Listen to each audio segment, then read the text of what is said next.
Hey, welcome back everybody. This is going to be Game 3 of Sparkyz versus CJ Entus and Week 15 of the 9-10 Pro League season.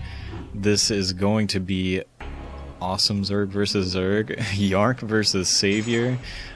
We're going to have YellOw here as the, well, okay, they decided to go to sAviOr first, so that's sAviOr there as the white Zerg in the southwest position.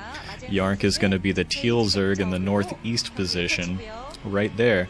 And what can I say about sAviOr? The man, the myth, the bonjour.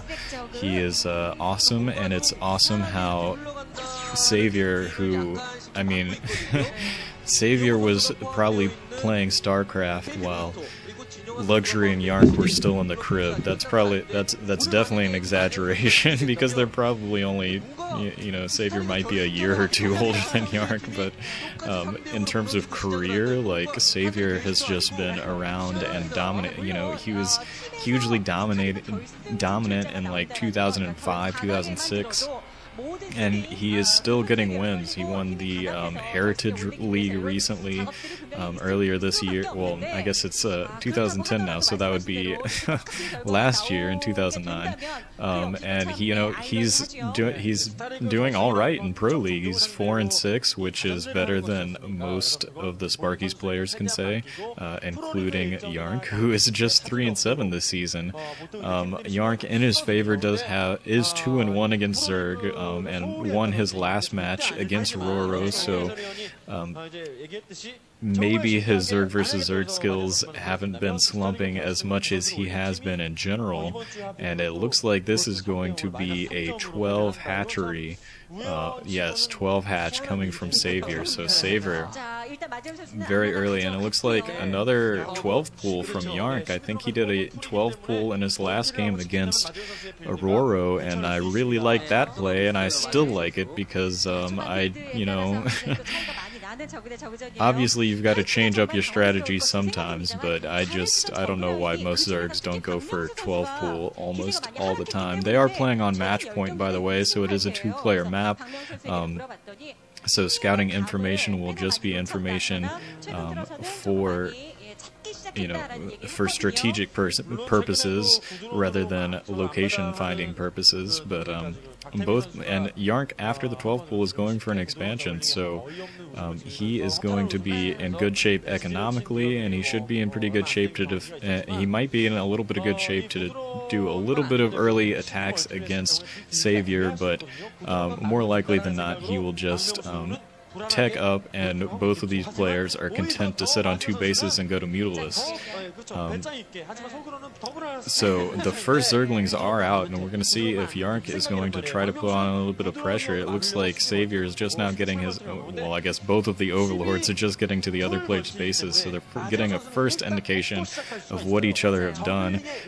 So sAviOr seeing that a slightly later expansion, so he's also seeing these first 4 Zerglings coming across the map, but the expansion is already up for sAviOr, and he is going to have Lings in time, so he's got at least 6 Lings out there. They're going to hang out on that ramp probably and stop these Lings from YellOw, so Lings not becoming a factor in the very early game. Ooh, YellOw, wow, getting 2 kills on sAviOr's first group of Lings with far fewer numbers, just sitting on top of that ramp and focus firing at the right time. YellOw is having to put down a sunken colony because sAviOr is committed to building a lot of Lings off of these two hatcheries immediately. So that first sunken colony is being built. A group of Lings hanging out around it to try to defend as well. But sAviOr is busy just scouting around the map, making sure there's no pockets of Lings hitting around, and just repositioning himself. The lair is being built now for sAviOr, and we are going to be moving into the Mutalisk phase of the ZVZ in a little bit of a hurry, and YellOw going in for a little sneak attack, trying to sneak a couple of Lings in there, but they are stopped at the pass. They shall not pass. Some Gandalf Lings standing there at the side of the natural expansion, preventing them from getting in. Unfortunately, also, sAviOr put down a Spire almost immediately, immediately after those two things were killed. So Yarn not get, did I just, I don't know. So Yarn not getting the scouting information of when that spire is going down, but both of these spires are being built almost simultaneously. Really, these two builds kind of evened out. You know, that 12 hatch might have just a little bit more economy, but I think Yarn has been able to go a little cheaper on the lings, and because he built that sunken colony and because he got a couple of those kills earlier on, so I think they are roughly even economically, and these you know, both of the spires are going to be finished at about the same time. The one advantage that I see right now that sAviOr has over Yarn is that he has put down his second extractor much earlier, so he is going to have a lot more gas saved up once that spire finishes, so he should be able to produce Mutalisks off of both of his hatcheries immediately, while Yarn is going to be waiting for a little bit. I think it's going to be just a couple of Mutalisks and mostly Scourge to help defend against this, and Yarn is pushed all the way back into his natural expansion, waiting for sAviOr to make a move, and right now sAviOr coming in with the lings as soon as that evolution chamber was planted for Yarn, so he is moving in with a huge group of lings, and Yarn is actually doing a good job of keeping that wall with his lings, but he just has fewer numbers, and he is able to defend his sunken colony, so that sunken colony was able to live through that entire engagement. He had to cancel the evolution chamber he put down, which he's got to be feeling bad about, but fortunately those static defenses are still up, and by those static defenses I mean that one sunken colony. And Yarn still has a couple of lings, so despite a couple of lings getting all the way into the main base, you know, Yarn is actually able to defend pretty well, stopped a very large group of Zerglings coming in for that timing attack, and the main losses from that were just having to cancel that evolution chamber, which is not that bad because he was able to cancel it and it didn't just die.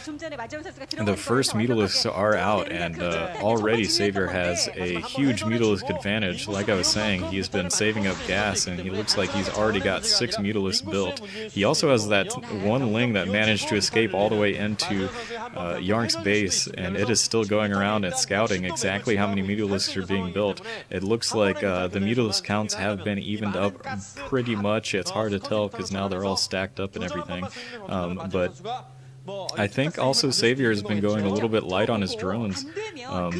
Well, maybe not. It looks like Yarn is about the same. He's also taken all of his drones. I think maybe they just took all of their drones away from the natural expansion because it's more vulnerable to the Mutalisks. They're just keeping the drones there to mine gas, and Yarn is hanging out over his base waiting for reinforcements, but sAviOr is ready to push out. He has a lot of Scourge with him, not to mention his full group of Mutalisks, maybe even more than, no, it looks like a full control group right now of Mutalisks, along with about 8 Scourge as well.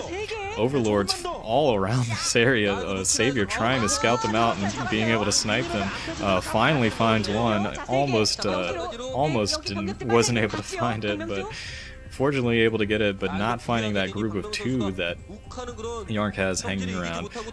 Yarn now finding one of sAviOr's overlords, and so these players are going back and forth, just getting small amounts of damage, and one Zergling for Yarn able to come in and sneaks in, get us a drone kill late in the game. Just a single Zergling running all the way by sAviOr.